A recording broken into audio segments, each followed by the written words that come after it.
buddies, welcome back to my channel. என்னோட சேனலில் இன்றைக்கி என்ன பார்க்க போகிறோன்னா என்னோட சிம்பிளான ஃப்ரிட்ஜ் வாங்க பார்க்கலாம். ஆக்சுவலாக இது வந்து மேலே ஒரு டோர் கீழே ஒரு டோருக்கு இல்லையா, சிம்பிளாக அந்த ஃப்ரிட்ஜ் மாதிரி தான் எடுத்தோம். இந்த ஃப்ரிட்ஜுக்கு வந்து பார்த்திங்கன்னா லாக் இல்லை. என்னோடய பசங்க வந்து அப்பப்போ வந்து இழுத்துறாங்கன்னு சொல்லிட்டு இந்த லாக் வந்து பார்த்திங்கன்னா நான் மீஷோவில் தான் பை பண்ணியிருந்தேன். ஆக்சுவல் ப்ரைஸ் 120 ஆர் 125 அந்த ரேஞ்சில் தான் இருந்தது. நம்ம அந்த லாக் மாதிரி இருக்கு இல்லையா, அதை வந்து போட்டுவிட்டு நம்ம சாவி போட்டு க்ளோஸ் பண்ணி ஓப்பன் பண்ணி விட்டுக்கலாம். அப்போ வந்து பார்த்திங்கன்னா குழந்தையால் வந்து இழுக்க முடியாது. ரொம்ப ஃபோர்ஸ் கொடுத்து இழுத்தா கூட வந்து அது வரல. நான் வந்து பார்த்திங்கன்னா இப்போ ஒரு 4 to 5 மந்த்ஸாக யூஸ் பண்ணிகிட்ருக்கேன். நல்லாவே வந்து தாங்குது அது. நம்ம லாக் பண்ணிவிட்டு நம்ம இப்போ எங்கன்னா வெளியே போகிறோன்னா கூட நம்ம லாக் பண்ணிவிட்டு சாவி வந்து வச்சுட்டு நம்ம போகலாம். வந்து பார்த்திங்கன்னா ஃப்ரிட்ஜை வந்து நான் இன்றைக்கி தான் வந்து காய்கறிலாம் வந்து செட்டில் டவுன் பண்ணேன். ஸோ உங்ககிட்ட காட்டலாம் அப்படின்னு சொல்லிட்டு தான். நான் வந்து நிறையலாம் வாங்க மாட்டேன். எங்கள் 4 பேருக்கு என்ன தேவையோ, ஆக்சுவலாக நானும் ஹஸ்பண்ட் பசங்க 2 பேர் இருக்கோம். எங்கள் 2 பேருக்கு என்னென்ன தேவையோ நாங்கள் அது எல்லாத்தையுமே வந்து ப்ரிப்பேர் பண்ணி வச்சுக்குவோம். இந்த வீக்குக்கான இஞ்சி பூண்டு பேஸ்ட்டு, அதுக்கப்புறம் பார்த்திங்கன்னா கொத்தமல்லி, கருவேப்பிலை, கத்திரிக்காய், அதுக்கப்புறம் கோவக்காய், இது எல்லாமே வந்து எந்தெந்த டப்பாவில் போட்டு எப்படி எப்படி அரேஞ்ச் பண்ணணுமோ அதெல்லாம் அழகாக அரேஞ்ச் பண்ணி வச்சுக்குவேன்.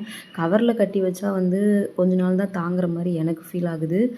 அதுவே டப்பாவில் போட்டு வச்சோன்னா ரொம்ப நாளைக்கு வர மாதிரி எனக்கு ஒரு ஃபீல். கவரில் போட்டால் ஒரு 3 டேஸ் வருதுன்னா, டப்பாவில் போட்டால் ஒரு 5 to 6 டேஸ் வந்து வருது. அதுக்கப்புறம் இந்த சைடில் வந்து பார்த்திங்கன்னா நான் வந்து டெய்லி யூஸ் பண்ணுற மசாலா ஐட்டம்ஸ், அதுக்கப்புறம் ஓப்பன் பண்ணி டெய்லி யூஸ் பண்ணுற பருப்பு ஐட்டம், ரவா, அந்த மாதிரிலாம் நான் வந்து ஃப்ரிட்ஜில் வச்சுப்பேன். இது வந்து பார்த்திங்கன்னா சாஸு, அது வந்து பார்த்திங்கன்னா நம்ம வந்து ஐஸ்கிரீம்லாம் பண்ண தேவையான fresh cream, Milkmaid, ghee, அப்புறம் எங்கள் ஹஸ்பண்ட் வந்து டெய்லியும் பாதாம் மில்க் வந்து அந்த பாட்டிலில் இருக்கிறத அவர் விரும்பி குடிப்பார். ஸோ அப்பப்போ வாங்கிட்டு வந்து சாப்பிடுவாங்க. ஸோ அந்த மாதிரி ஐட்டம்ஸ்லாம் நான் வந்து சைடில் வச்சுக்கிறேன். இந்த ஃப்ரிட்ஜில் என்ன ஒன்றே ஒன்று ஃபால்ட்டுன்னு பார்த்தீங்கன்னா, இப்போ வந்து நம்ம லாஸ்ட் எண்டு வரைக்கும் அந்த காய்கறி நம்ம ஃபுல்லாக ஓரம் தள்ளி வச்சோன்னு வச்சுக்கோங்களேன், அந்த லாஸ்ட்டில் இருக்கிறது மட்டும் பார்த்திங்கன்னா ஒரு மாதிரி ரொம்ப ஃப்ரீஸ் ஆன மாதிரி ஆகிடுது. அது ஒரே ஒரு டிஃபால்ட் மட்டும்தான் எனக்கு இந்த ஃப்ரிட்ஜில் தோணுது.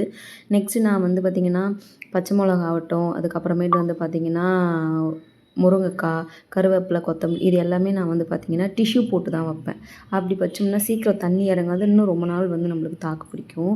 நெக்ஸ்ட்டு மேலே வந்து ஃப்ரீசர் பார்த்திங்கன்னா வந்து யூஸ் பண்ணிவிட்டு கொஞ்சம் ரேராக யூஸ் பண்ணுற பொருள் மட்டும், இப்போ நம்ம தேவைக்கு கொட்டி வச்சுட்டு மீதி வச்சுருப்போம் இல்லையா, அந்த பொருள்லாம் வந்து நான் மேலே வச்சுருவேன். வெளியே வச்சோம்னு வச்சுக்கோங்களேன், இந்த வெயில் நாளில் வந்து எறும்பு தொல்லை வந்து நிறையா இருக்கும். ஸோ அதனால் நான் வந்து ஃப்ரிட்ஜில் வச்சுருக்கேன். அதுக்கப்புறம் அதில் வந்து பார்த்திங்கன்னா ஃப்ரெஞ்ச் ஃப்ரைஸு, அப்புறம் கொஞ்சம் சாக்லேட்ஸு, இதெல்லாமே வச்சுருக்கேன்.